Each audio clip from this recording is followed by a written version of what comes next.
Some moments seem small, fleeting, almost forgettable, but in the right place, at the right time, they can change everything. This is one of those moments. For years, Barron Trump has remained a mystery to the public. Unlike other children of presidents, he has stayed out of the spotlight, avoiding media attention and controversy. But on one unforgettable day in a college lecture hall, everything changed. At Westwood University, inside a packed classroom, a well-respected professor, Martha Lewis, began her usual sharp and unfiltered lecture. Known for her controversial takes and fearless critiques, she prided herself on challenging conventional wisdom. That day, she turned her focus to Melania Trump, reducing her to nothing more than a carefully crafted public image, elegant, polished, but, in her words, without real substance. Laughter rippled through the room as students exchanged amused glances. It was just another class, just another debate, until one student, sitting quietly in the third row, did something no one expected.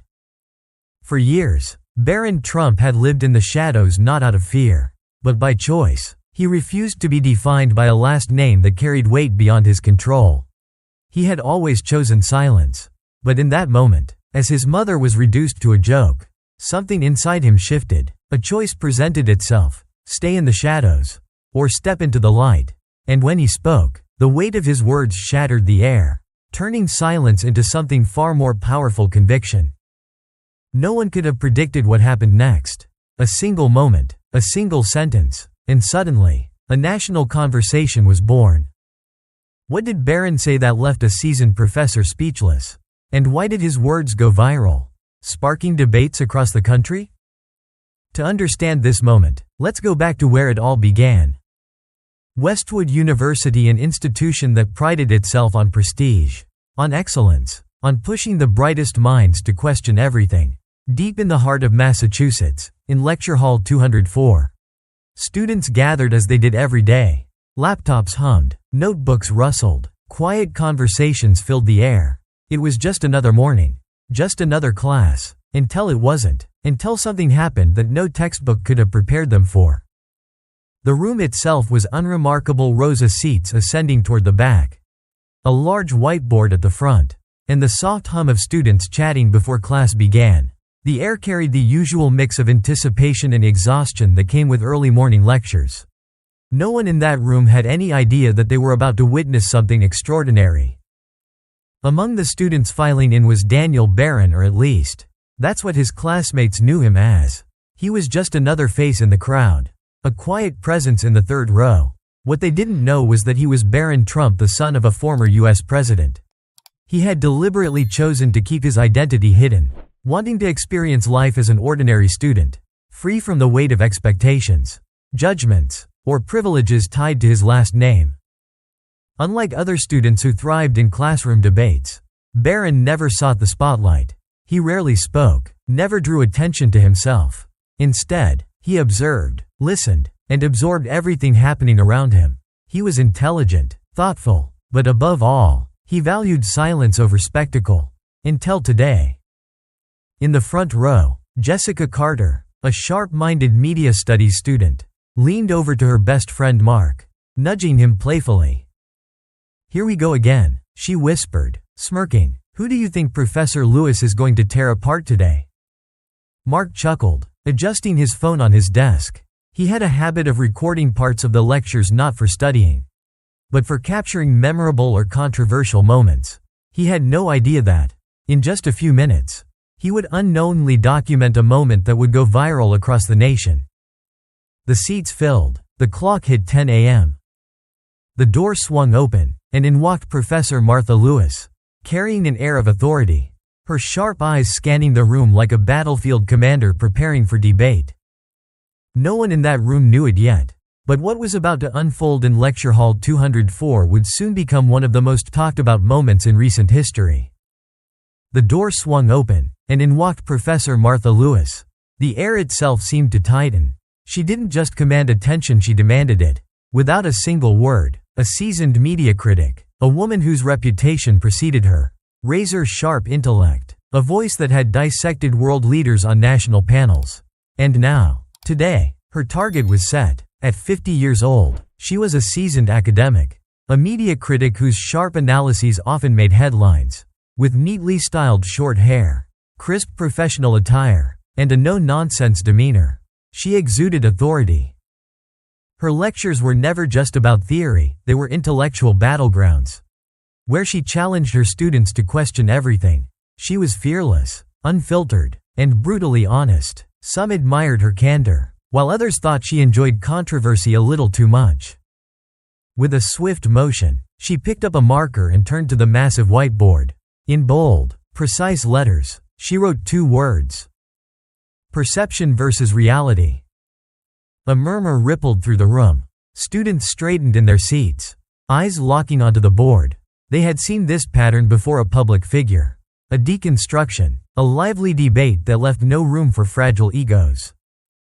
Professor Lewis turned back to face the class, her sharp eyes sweeping across the room like a general surveying her troops.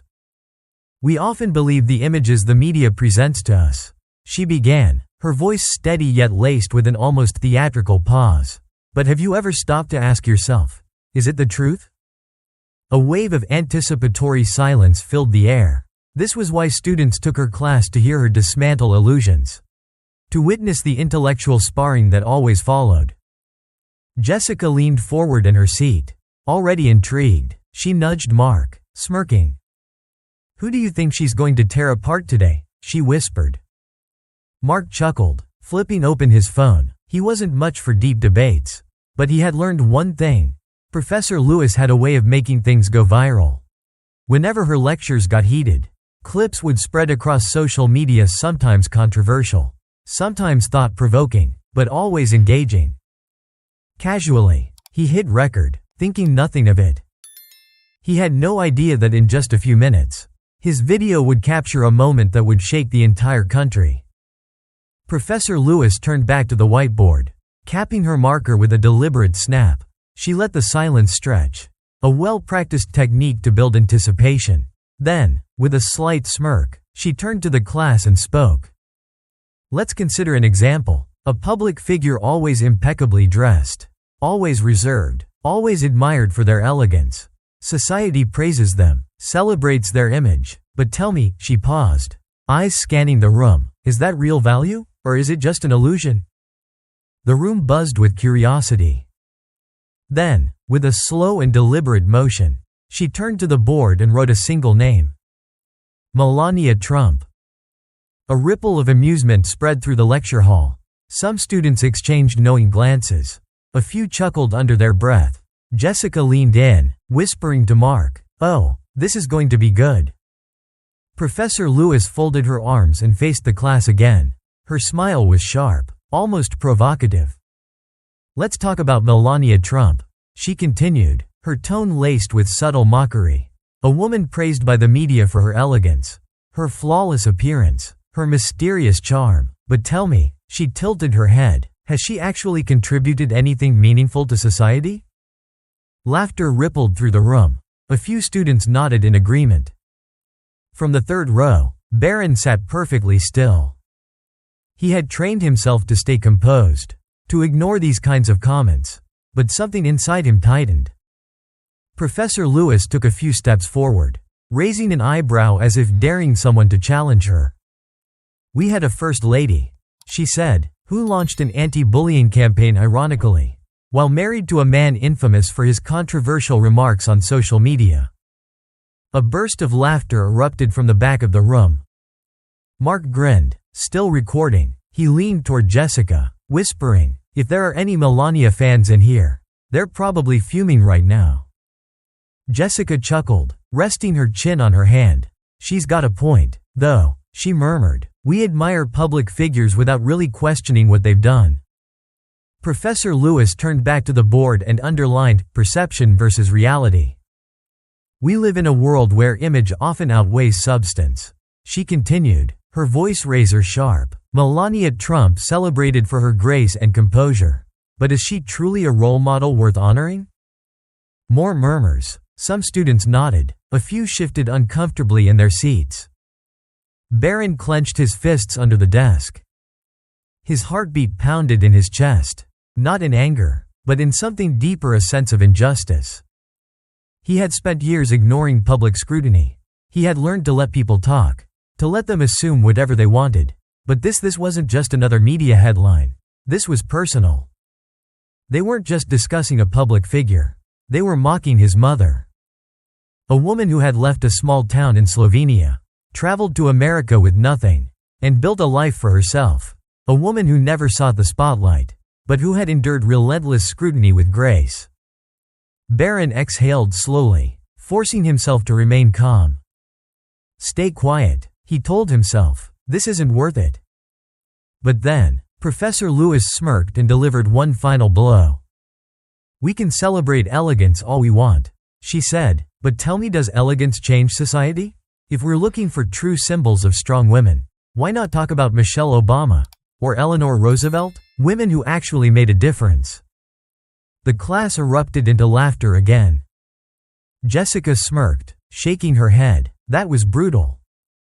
Mark chuckled. I mean, she's not wrong. Then suddenly a quiet voice cut through the laughter. A single movement. From the third row, a student raised his hand. The room froze. Professor Lewis paused mid-sentence, her sharp eyes snapping toward him. Jessica arched an eyebrow. Weird, I've never heard him say a word before. Mark, sensing something big, instinctively adjusted his phone, making sure he was still recording. Barron took a deep breath. For the first time, he no longer cared if someone figured out who he really was. He rose to his feet, locking eyes with Professor Lewis. And then, in a voice calm yet powerful, he spoke. Professor, he said, you make an interesting point, but let me ask you something.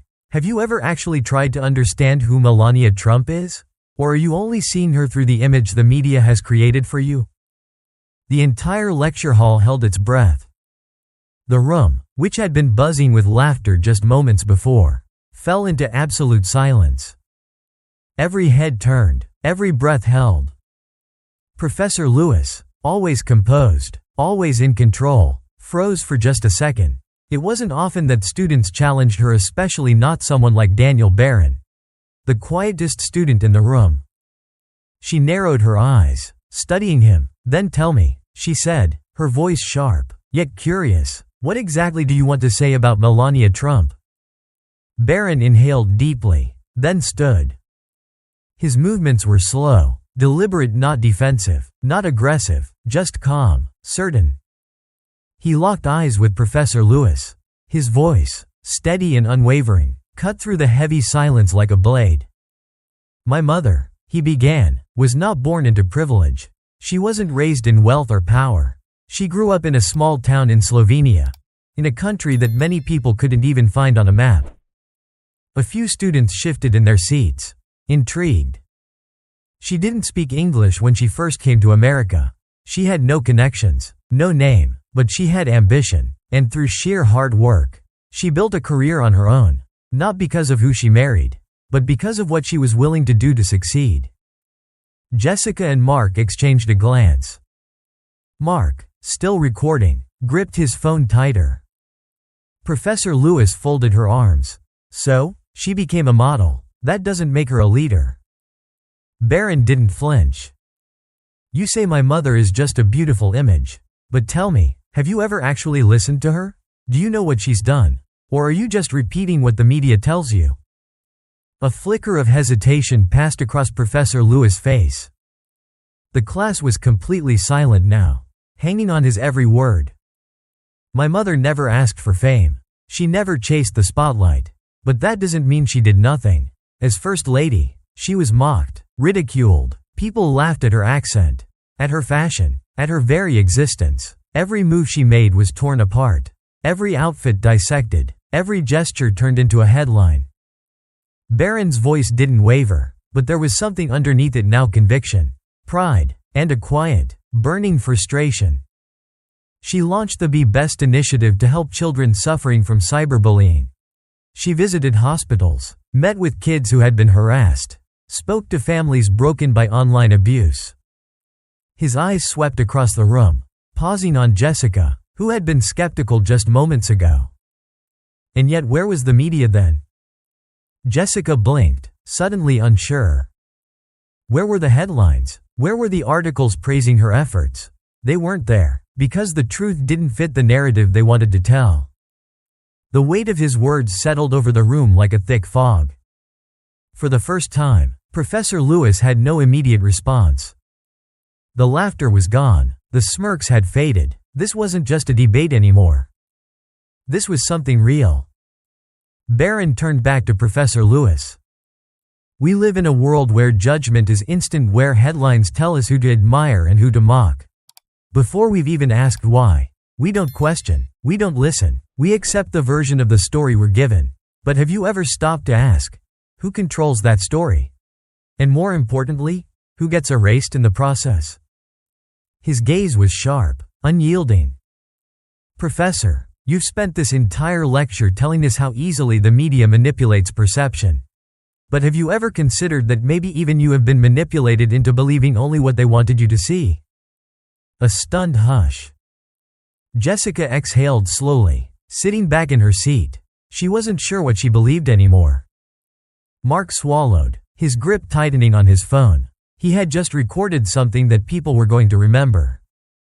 Professor Lewis, always quick with a counterpoint, opened her mouth to respond, then hesitated. For the first time in her career, she wasn't sure what to say. The moment class ended, students flooded out of Lecture Hall 204, murmuring in disbelief. What they had just witnessed wasn't just another heated debate, it was something much bigger. But for one person in the room, the moment wasn't over. Still gripping his phone, Mark glanced down at the screen. The video he had instinctively recorded was still rolling. He scrolled back, replaying the footage, watching Barron's steady posture, hearing the sharp conviction in his voice, seeing the rare moment where Professor Lewis had been left speechless. Dude, he muttered under his breath. People need to see this. Without hesitation, he uploaded the clip to TikTok with a simple caption. Student silences entire lecture hall with one question. At first, nothing happened, just a handful of likes, a few comments, a couple of reposts. Then it exploded. At first, just a handful of views, a few reposts, then the wildfire began. 500,000 views in an hour. 2 million by sunset. By morning, it wasn't just a video anymore, it was a movement. News anchors debated it, influencers dissected it, the question was everywhere.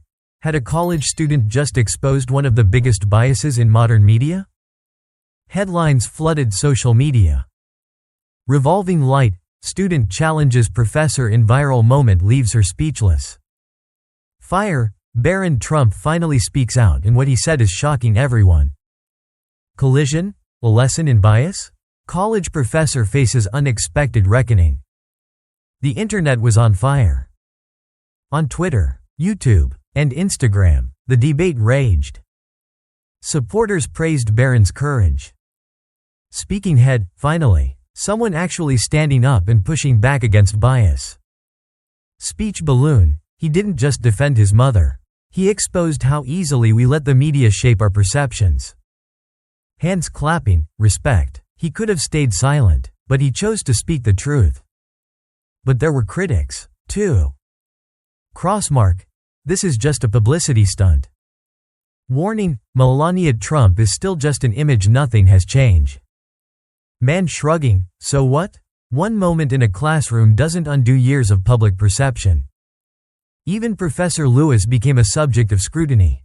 Some defended her, saying she was just doing what professors do, challenging ideas, provoking thought. Others accused her of intellectual arrogance, saying her bias had been exposed in real time. And in the middle of it all was Barron Trump. His name, once mostly absent from public conversation, was suddenly everywhere. Jessica texted him that night. You actually made Professor Lewis rethink her stance. That's not something just anyone can do. Barron's reply was simple. I didn't do it for her. I just wanted people to think. But the question remained, had anything really changed? Or was this just another fleeting viral moment? One thing was certain. No one would forget what had happened in Lecture Hall 204. For days, Professor Martha Lewis remained silent. As the video of her lecture continued to spread, with millions of views and endless debate, the world waited for her response. Would she defend her words? Dismiss the backlash? Double down? Then, on a quiet Sunday afternoon, she finally broke her silence. She posted on Twitter, "Last week, a student made me think. I always teach critical thinking, but I failed to apply it myself. I won't apologize for challenging perspectives, that's my job, but I will admit, I misjudged this conversation." She didn't backtrack completely. There was no grand apology, no dramatic reversal, but for those who had been following the controversy, it was enough to show that something had shifted. The tweet quickly went viral. Some saw it as a rare moment of humility from an outspoken professor. Others saw it as damage control. Jessica, still processing everything, texted Barron the moment she saw it. "You actually made her rethink her stance. That's rare." Barron read the message, then typed back, his response simple and to the point. "I didn't do it for her. I did it because some stories deserve to be heard." He set his phone down, exhaled, and looked out the window. The world was still talking, but for him, this was never about going viral. It was about something deeper. A week had passed, the buzz had not faded. But inside Lecture Hall 204, something had shifted. When Professor Martha Lewis walked into the room that morning, she looked different. No sarcasm, no smirk. The usual air of absolute confidence was still there, but it was tempered, thoughtful. She stood at the front of the room, set her materials down, and looked out at her students. For the first time, she hesitated before speaking. Then, with a measured breath, she began. "A student reminded me of something important before we judge. We must listen." Jessica and Mark exchanged glances. No one expected her to say that. The lecture moved forward, but the atmosphere had changed. The tension that once filled the room was gone, replaced by something different. A lesson had been learned not just by the students, but by the professor herself. Outside the classroom, Barron walked down the hallway, his hands in his pockets, his expression calm. He wasn't interested in the millions of views, the headlines, or the endless debates. He hadn't spoken for fame. He had spoken for something bigger. As he passed by a window, he paused for a moment, looking out at the world beyond. And then, as if speaking to the unseen audience watching this story unfold, he simply said, "Before you judge, before you assume, before you repeat a headline as fact, stop. Ask yourself, have you heard the whole story? And if not, then maybe, just maybe, it's time to start listening." This wasn't just about Barron Trump. It was about the power of conviction, the courage to speak up, and the need to listen before we judge. In a world where information is manipulated, maybe it's time we seek the truth for ourselves.